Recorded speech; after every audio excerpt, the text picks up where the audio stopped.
بسم اللہ الرحمن الرحیم۔ السلام علیکم ورحمۃ اللہ وبرکاتہ۔ عابد راجہ چینل کی طرف سے آج میں اپنے دوستوں کو رسول اللہ صلی اللہ علیہ وآلہ وسلم کا ایک فرمان سناؤں گا۔ آپ دوستوں نے اس پر ضرور عمل کرنا ہے۔ رسول اللہ صلی اللہ علیہ وآلہ وسلم نے ارشاد فرمایا، عبداللہ بن عباس رضی اللہ تعالیٰ عنہ کہتے ہیں کہ انہوں نے رسول اللہ صلی اللہ علیہ وآلہ وسلم کے دور میں ایک گھوڑا صدقہ کیا، پھر دیکھا کہ اس کا مالک اس کو کم دام میں بیچ رہا ہے، تو رسول اللہ صلی اللہ علیہ وآلہ وسلم کے پاس آئے اور آپ صلی اللہ علیہ وآلہ وسلم سے اس سلسلے میں سوال کیا، تو آپ صلی اللہ علیہ وآلہ وسلم نے فرمایا، اپنا صدقہ مت خریدو۔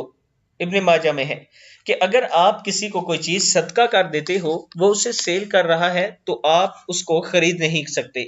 رسول اللہ صلی اللہ علیہ وآلہ وسلم نے اس سے منع فرمایا ہے۔ آپ دوستوں نے اس پر ضرور عمل کرنا ہے اور اس ویڈیو کو آگے ضرور شیئر کریں۔ السلام علیکم ورحمۃ اللہ وبرکاتہ۔